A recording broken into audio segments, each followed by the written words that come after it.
Em 1999, o mundo andava estranho a valer. Era uma época de transição de tecnologia. Era pager, monitor de tubo, agenda eletrônica, mais um tantão de coisas que eram a novidade do momento e que hoje cabem tudo dentro de um único smartphone. O miserável é um gênio! Se você olhar essa história com os olhos de quem viveu 99, você ia achar que era um admirável mundo novo, só modernidade. Era o grande boom da internet, quando ela realmente se popularizou e se distribuiu o mundo afora. Eu sei, é um pouco injusto a gente fazer essa comparação. Afinal de contas, lá se vão 24 anos. E 24 anos com o desenvolvimento tecnológico que a gente tem hoje é praticamente sair da idade medieval e chegar no mundo moderno. Tá, e como é que estava o Brasil nessa época? Bom, no Brasil as coisas estavam como sempre. Confusão política, recessão econômica e ressaca de uma Copa que a gente tinha ido mal no ano anterior. No mundão também não estava muito diferente. Tipo, tensão entre a Rússia e os Estados Unidos, guerra no Oriente Médio e corrida espacial. Tá, Diogo, mas como é que isso tudo se torna o Réveillon mais difícil de todos os tempos? Bom, eu vou contar pra vocês. 5, 4, 3, 2, 1, 2000! Fala galera, eu sou o Diogo Oliveira e esse aqui é o canal do Acontecidos. Sejam muito bem-vindos. Feliz 2024 e a gente vai começar o ano contando essa história muito peculiar sobre o Réveillon de 99 para 2000. Vamos lá?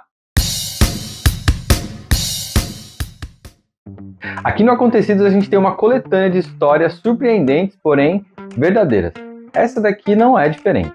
O engraçado dessa história é que ela aconteceu, mas por não ter acontecido é que ela ficou famosa. Hã? Eu vou explicar. Hoje a gente vai falar sobre o tal do bug do milênio. O que foi o tal do bug do milênio? Bom, se você colocasse lá em 1999 bug do milênio no Google, não ia aparecer nada, por dois motivos.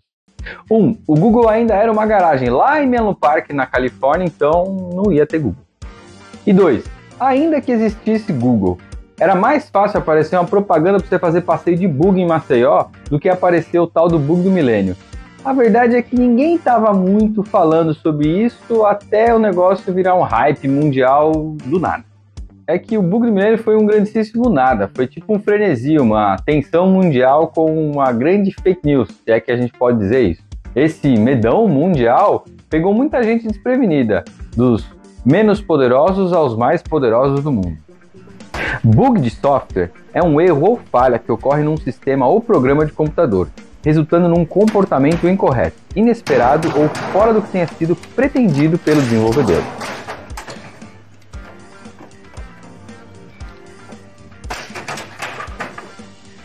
Mas vamos lá, o bug do milênio foi um termo utilizado pela grande mídia para divulgar um possível colapso do sistema mundial de computadores na virada do milênio, ou seja, de 1999 para o ano 2000. Por isso, bug do milênio. Essa paranoia se estabeleceu sob a possibilidade dos últimos 2 dígitos dos contadores dos computadores daquela época não entenderem a mudança de 99 para 2000, e sim um retrocesso, ou seja, o reinício da contagem, e até num caso mais extremo, viagem para o futuro, tipo assim. Ao invés dos contadores considerarem a troca de 99 para 2000, ou seja, 00, é como se eles voltassem para 1900. E começassem o século todo novamente. Existe uma outra galera que falou que, na verdade, o 00 ia para 19.100. Ou seja, a gente ia andar um tantão de anos para frente. Tá, mas como é que isso aí virou um problema? Bom, isso aí virou um problema porque lá na década de 60, quando os computadores começaram a ser produzidos, as fabricantes de software, ao invés delas marcarem os contadores de data com 4 dígitos, elas abreviaram para 2 dígitos. O problema é que, por mais rudimentar que fosse a programação daquela época, todos os calendários atrelados a qualquer tipo de software dependiam dessa marcação de 2 dígitos. Por exemplo, 1968 ficava 68, 1973 ficava 73, vocês já entenderam, né? Tá, e como é que nasceu a paranoia do bug do milênio, então? Bom, o que se viu a partir da constatação desse problema com os contadores foi um show de horrores. Eu vou contar só alguns detalhes para vocês, vamos lá.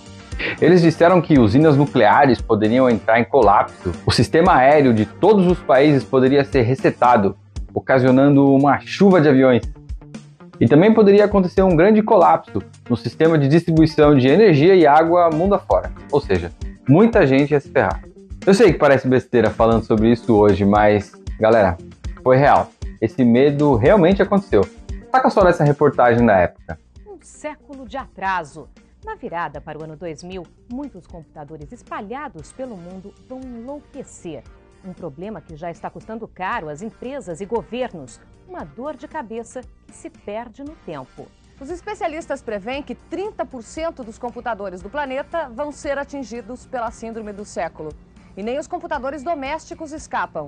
Se não forem acertados, em vez de entrar no próximo milênio, voltam um século. Bom, como vocês puderam ver, a coisa começou pequena, mas depois que muita gente foi se inteirando sobre o que poderia acontecer, e na verdade por uma falta de orientação da mídia mesmo, em dizer o que poderia acontecer, muita gente entrou na pilha e aí a coisa foi virando bola de neve. Principalmente para os conspiradores de plantão.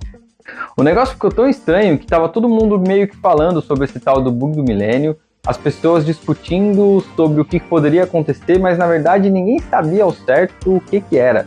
Porque se hoje falar sobre programação já não é uma coisa muito comum, tu imagina naquela época, em 99. Então as pessoas estavam meio que apavoradas com um apocalipse mundial e elas nem sabiam por quê. É o tiozão do Zap de hoje, só que em escala global e distribuído pelas mídias convencionais. Tem um livro muito interessante que resume muito bem os fatos do bug do milênio. Ele se chama The Year 2000 Computer Crisis. Ele é de Jeremy Murray e de Marlene Murray. Esse livro ele vai contar toda a história, desde a identificação desse problema, que foi o bug do milênio, até essa paranoia mundial, onde estava todo mundo com medo, sem saber muito bem o que era. Mas quem identificou esse tal do bug do milênio? Como vocês já devem ter percebido, o bug do milênio começou como uma coisa setorizada. Eu acho que só quem falava e sabia realmente sobre o que estava falando lá no comecinho, entre 60 e 70, entendia que poderia ser um problema. Esse senhor aqui, o Bob Bemer, ele foi a primeira pessoa a divulgar um artigo científico falando sobre esse possível colapso. Mas vejam, ele entendia muito sobre programação, ele é um pioneiro da computação mundial. O Bob Bemer era engenheiro programador da IBM, ele trabalhou no desenvolvimento dos principais softwares da década de 70. A explicação do Bemer, inclusive para mim hoje, traz muito sobre como as pessoas, interpretando mal o que seria um problema, criaram esse medo, essa coisa muito maior do que de fato ela se materializou. Eu sei, muita gente agora pode ficar frustrada, mas a explicação do Bemer sobre esse possível problema foi o que a gente está cansado de saber. Dinheiro. É isso aí, dinheiro. Lá no artigo do Bemer, quando ele começou a estudar os problemas que esse zeramento dos contadores poderia acontecer, ele já tinha identificado, tá, então por que é que a gente não faz um contador de 4 dígitos logo de cara? Ou um processo para que todos os computadores fossem atualizados com os 4 dígitos de contadores? E a resposta é óbvia, é muito dinheiro. Cada dado, como eu disse, de armazenamento custava milhões de reais. Gente, vamos lembrar, isso aqui é o início do início da tecnologia. Para vocês terem uma ideia, qualquer foto que você tirar hoje com o seu celular, muito provavelmente tem mais dado armazenado do que toda a missão que mandou o homem para a Lua, por exemplo. Fato é, nunca foi um problema, até começarem a vender como um problema. No maior hospital da América Latina, a possibilidade de uma pane foi afastada como uma solução radical. Os velhos computadores foram desativados. O bug aqui vai custar 4 milhões de reais. Nós temos a expectativa de até o fim deste ano estarmos com todo um sistema novo de informações no hospital que absolutamente não vai ser sensível ao bug do milênio. Aí é que tá, galera. É bom a gente pontuar. Esses engenheiros e engenheiras, os caras são brabão. Eles sabem o que estão fazendo. O problema é que essa informação, que é densa, começa a ser distribuída por pessoas que não têm conhecimento e interpretam aquilo de forma equivocada. Agora, a pergunta que eu faço para vocês acham que eles não previram uma solução para isso? É claro que sim. E aí é que a gente volta à raiz desse frenesi todo mundial. Vamos lá. Uma das lendas que pode ter potencializado todo esse frenesi ou esse pânico mundial vem do sistema financeiro. Novamente, dinheiro. O que a galera achava que poderia acontecer? Com o reinício da contagem dos contadores, dos calendários de todos os sistemas, você imagina que você tem um financiamento ativo e que, ao mudar do ano de 99 para o ano 2000, por exemplo, a sua data poderia voltar ao ano de 1900.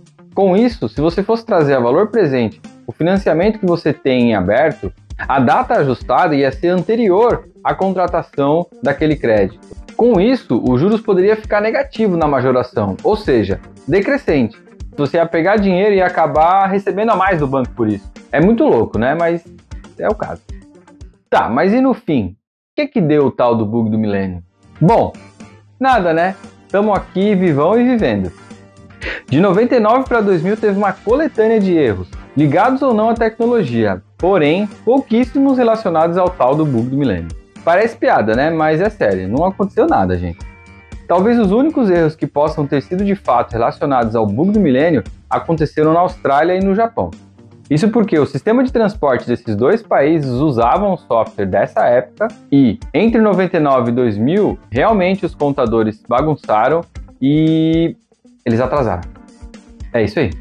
O transporte público do Japão e da Austrália pode ter sido afetado, causando atraso. Só mais um dia na vida do brasileiro normal, certo? Fora isso, foi um grandioso nada. Teve muita coisa não. Então é isso, pessoal. Essa foi a história do bug do milênio. Mas eu quero saber, onde é que você estava no Réveillon de 99? Você lembra dessa época? Ou de alguma reportagem que deixou um pouco de medo sobre o que poderia acontecer? Deixa pra mim aqui nos comentários. Eu vou adorar conversar com vocês e saber mais sobre isso. Não se esqueçam de deixar o like, compartilhar esse vídeo com quem vocês sabem que pode se interessar por esse assunto e fortalecer o nosso canal. Vamos lá, se você ainda não é inscrito, por favor, não deixa de se inscrever para receber mais e mais conteúdos como esse. Valeu, pessoal, até a próxima!